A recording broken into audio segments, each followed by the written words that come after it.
Boa noite, bem-vindos novamente.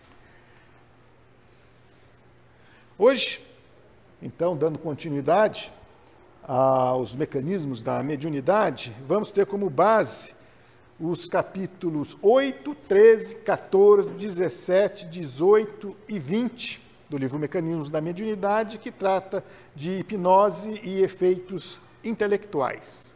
A hipnose é estudada nos livros de André Luiz, e ele nos esclarece o básico, que o hipnotizador pode agir em uma pessoa pedindo primeiro a atenção, o foco. Nós estamos falando disso, de hipnose, porque tem muita similaridade com o intercâmbio mediúnico. Nós falamos lá de um circuito mediúnico, o que era necessário inicialmente? Manter o foco, manter a atenção, porque a dispersão não ia permitir que a corrente mental circulasse pelo circuito mediúnico.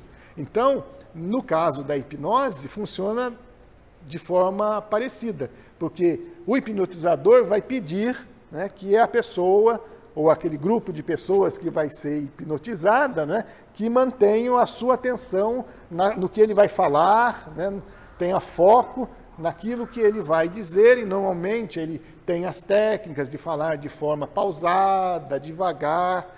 Vocês já devem ter visto alguma demonstração na televisão, no YouTube, nos palcos em geral, que o hipnotizador faz aquela experiência para colar os dedos das pessoas, né? Ele pede que as pessoas fiquem com os dedos entrelaçados e vai falando pausadamente, induzindo essa sugestão que os dedos da pessoa vão ficar grudados e que depois de ele terminar aquela contagem, falando bem vagarosamente, a pessoa acha que os dedos estão fundidos e não consegue liberá-los mais. Obviamente que as pessoas mais sugestionáveis é que vão acabar sentindo esse efeito hipnótico. Num segundo estágio, a pessoa pode entrar naquele estado de transe, naquele estado sonambúlico. A pessoa, o hipnotizador pode sugerir que ela entre nesse estado de sono e, então, sugerir que ela faça o que ele quiser. Obviamente também que se for sugerido alguma coisa que fira os seus valores, ela não executará. Mas se ele sugere que está frio no ambiente, mesmo como hoje, que está quente, ele sugere que está frio, ela pode, a pessoa, né, se encolher sentindo o frio. Então, dessa forma, funciona a hipnose. André Luiz diz que as próprias ondas mentais do hipnotizado acabam reagindo sobre o seu corpo perispiritual, o seu corpo físico. A hipnoterapia pode ser útil, segundo, pelo menos, relatos de alguns, e na descrição que encontramos em André Luiz, para a cura de algumas doenças, porque essas ondas mentais da própria pessoa poderão agir, né, no perispírito e no corpo físico, nas células que compõem o corpo físico, e se é possível hipnotizar a mente humana com mais eficiência, talvez, o próprio pensamento poderia hipnotizar as células que compõem o corpo físico. De tal forma também que, numa outra sessão, já se cria um condicionamento. Ou seja, só o fato de aquela pessoa ver o hipnotizador, ela já começa, de forma automática, a gerar essas ondas mentais salutares que vão ajudar na sua recuperação. Seria uma auto-hipnose. E estudos científicos mostram que esta auto-hipnose tem, sim, algum valor. Você pode realmente restabelecer algum tipo de equilíbrio justamente praticando esta auto-hipnose. Mas o pensamento, nós vemos que ele acaba influenciando, como já sabíamos, o perispírito e, então, o corpo físico. Sem a necessidade do hipnotizador, nós poderíamos fazer grandes coisas através do nosso pensamento. Na mediunidade curativa, por exemplo, através do passe, nós também poderíamos proporcionar o alívio das dores e tudo mais. Mas a passividade também, a passividade mediúnica, também funcionará como um condicionamento. Então, no início, o médium vai ter aquela dificuldade maior de se desdobrar, porque, como nós dissemos, a mediunidade, ela requer que você deixe para trás todos os seus pensamentos materiais, tudo que é ligado à sua vida, para poder, como que, deixar para trás, por alguns instantes, a sua existência e ceder o seu corpo físico para o espírito. Então, você vai se desdobrar. No início, nesse estado de consciência alterada, desse transe, similar ao que é produzido pelo hipnotizador, induzindo então ao sonambulismo, o sonambulismo provocado pela hipnose, o médium poderá também entrar pela própria vontade e depois pelo próprio condicionamento que ele vai adquirindo através da prática, vai então tendo condições mais fáceis de se desdobrar. Vencendo as primeiras impressões, André Luiz diz o seguinte: se o médium consegue transpor valoroso a faixa de hesitações pueris, entendendo que importa, acima de tudo, o bem a fazer, procura ofertar a reta conduta no reflexo condicionado específico da prece para a espiritualidade superior, passa então a ser objeto de confiança dos benfeitores desencarnados, que de alguma forma poderão esses benfeitores atuar magneticamente nos mecanismos cerebrais do médium, fazendo com que ele tenha mais facilidade no exercício mediúnico. Ele diz o seguinte, André Luiz: com base no magnetismo enobrecido, os instrutores desencarnados influenciam os mecanismos do cérebro, como ocorre aos musicistas que tangem as cordas do piano na produção da melodia. Os médiuns que estão começando aqui a disciplinar a sua mediunidade devem, então, refletir sobre essas questões, tentando vencer qualquer dificuldade, qualquer dúvida que tenham, porque a espiritualidade está aqui para auxiliar. Se tiver a faculdade, ela será aprimorada. Se não tiver, não tem, né? Como se você não tem um instrumento, não vai dar para afinar esse instrumento. Daí, a sua missão dentro da doutrina espírita será outra. E nós temos muitas. Então, já falamos sobre a passividade mediúnica, mas não falamos sobre o material interpretativo que o médium deve ter. Porque se o espírito quer trazer alguma informação relevante e o médium não tem essa riqueza de informações, como que o médium vai conseguir transmitir a mensagem? Eu faço comparações, desde há muito tempo, com um quadro que, eventualmente, o espírito queira descrever. Se o médium não sabe analisar ou não compreende a pintura sobre a questão do jogo de cores, de sombras, de técnicas e tudo mais, ele pode vir dizer apenas que o quadro é muito bonito, é bonitinho, que para nós não vai significar nada, como se pedisse, descrevesse isso para um cego. O que você está vendo? E você não sabe explicar com aquela riqueza de detalhes, a pessoa que não está vendo não vai captar quase nada. Da mesma forma com qualquer outro tipo de informação, como nós vimos no caso anterior da médium, que o médico quis trazer uma informação e as pessoas eram céticas, que faziam parte da reunião, não acreditaram porque ela não tinha muito conhecimento.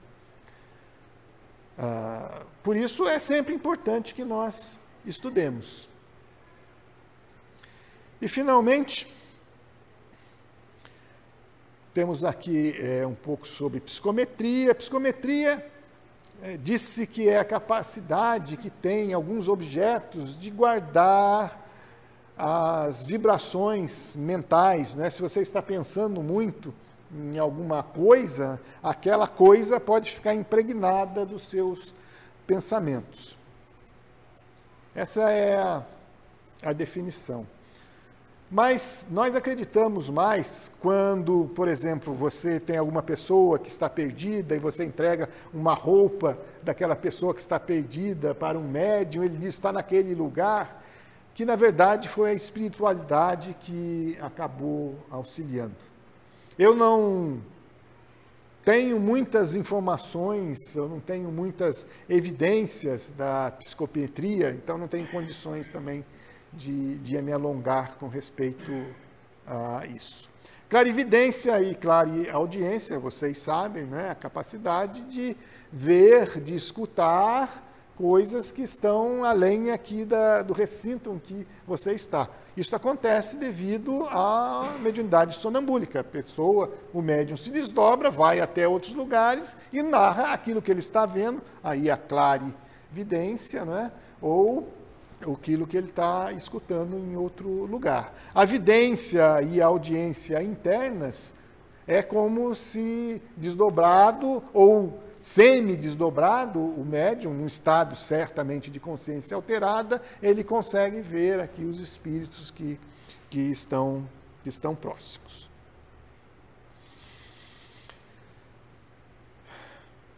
Aqui um exemplo que também todos já viram, né? E eu mostro ele para mostrar que a vidência, a clarividência são mediunidades fugidias, difíceis de ter e difíceis de serem confiáveis. Alguns veem uma velha, outros veem uma moça, né? Quem vê a velha tem mais dificuldade de ver depois a moça. Então, se a gente às vezes confunde alguma coisa que está aqui, real, física, desdobrado, né? A não ser que seja muito ostensivo mesmo, nós não temos uma confiabilidade muito alta. Em todos os médios, isso que eu estou dizendo. Médios ostensivos, obviamente que sim. Agora eu queria terminar falando só da lei do campo mental, que André Luiz coloca de duas formas, mas é muito simples. Ele diz, a lei do campo mental. A criatura consciente, seja onde for no universo, apenas assimilará as influências a que se afeiçoe. Então, aonde nós estivermos, nós vamos assimilar apenas aquilo com o que nós sintonizamos, aquilo com o que nós nos afeiçoamos. É por isso, às vezes, que mesmo numa aula, se você não gosta daquele tema específico, você sai sem aprender nada, porque não era alguma coisa que você realmente se interessava. Então, qualquer lugar do universo, você só assimilará aquilo que você está predisposto a participar, a ouvir. E desta forma funciona também a sintonia. Em qualquer lugar do universo eu vou me reunir em regiões em que se agrupam espíritos com a mesma afinidade que eu. Ao desdobrar durante o sono, eu vou para as regiões em que eu me afinizo com os espíritos. Se eu estou com vontade de estudar, aprender mais, eu vou buscar alguma região em que os espíritos se dedicam ao estudo. Se eu sou um criminoso, eu vou para aquelas regiões onde o crime impera.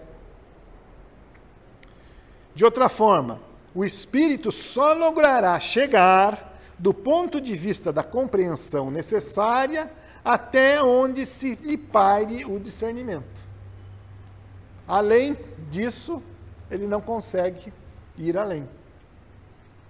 É por isso que tem dificuldade, por exemplo, um espírito inferior de ver um espírito superior. Se ele não quiser se fazer ver o espírito superior, o inferior não vê. E, para terminar, uma paisagem, falando um pouco de paisagem do plano espiritual. Essa é outra questão bastante polêmica. E eu quero compartilhar com vocês apenas como eu imagino que deveria ser na espiritualidade uma imagem que é a mais parecida com o que eu, novamente, Carlos Sete, penso que seja a espiritualidade.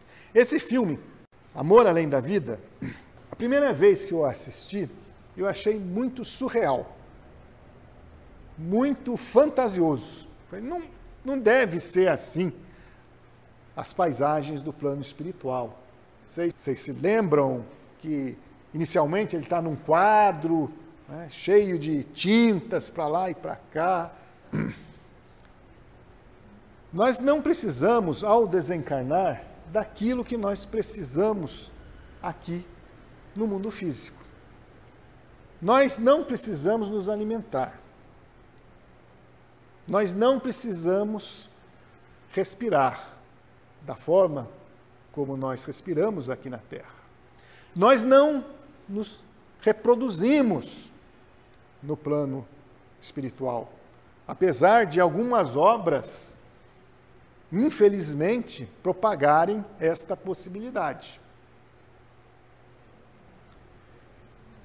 Não há, portanto, necessidade de nos alimentarmos.